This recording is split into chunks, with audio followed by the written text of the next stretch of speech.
কেউ কথা রাখেনি। ৩৩ বছর কাটলো, কেউ কথা রাখেনি। ছেলেবেলায় এক বষ্টমী তার আগমনী গান হঠাৎ থামিয়ে বলেছিল, শুক্লা দ্বাদশীর দিন অন্তরাটুকু শুনিয়ে যাবে। তারপর কত চন্দ্রভোগ অমাবস্যা চলে গেল, কিন্তু সেই বষ্টমী আর এলো না। 25 বছর প্রতীক্ষায় আছি। মামাবাড়ির মাঝি নাদের আলী বলেছিল, বড় হও দাদা ঠাকুর, তোমাকে আমি 3 প্রহরের বিল দেখাতে নিয়ে যাব। সেখানে পদ্ম ফুলের মাথায় সাপ আর ভ্রমর খেলা করে।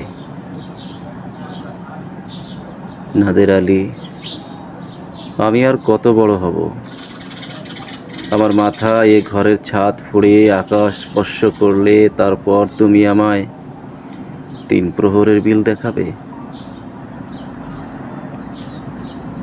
একটাও রয়্যালগুলি কিনতে পারিনি কখনো।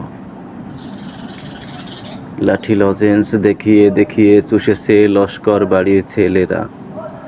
ভিখিরির মতো চৌধুরীদের গেটে দাঁড়িয়ে দেখেছি ভিতরে রাস উৎসব। অবিরল রঙের ধারার মধ্যে সুবর্ণ কাঙ্কন বরা ফর্সা রমণীরা কত রকম আমোদে হেসেছে। আমার দিকে তারা ফিরেও চায়নি।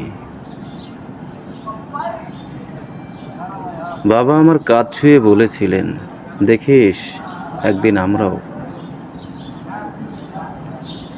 বাবা এখন অন্ধ।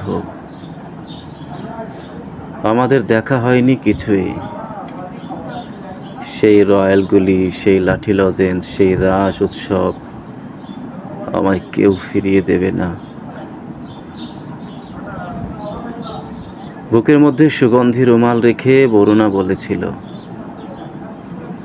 যেদিন আমায় সত্যিকার ভালোবাসবে সেদিন আমার বুকেও এরকম আতরের গন্ধ হবে। ভালোবাসার জন্য আমি হাতের মুঠোয় প্রাণ নিয়েছি।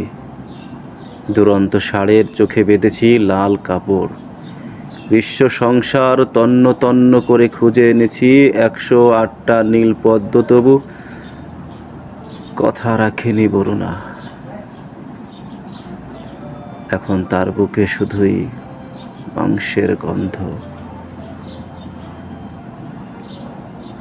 এখনো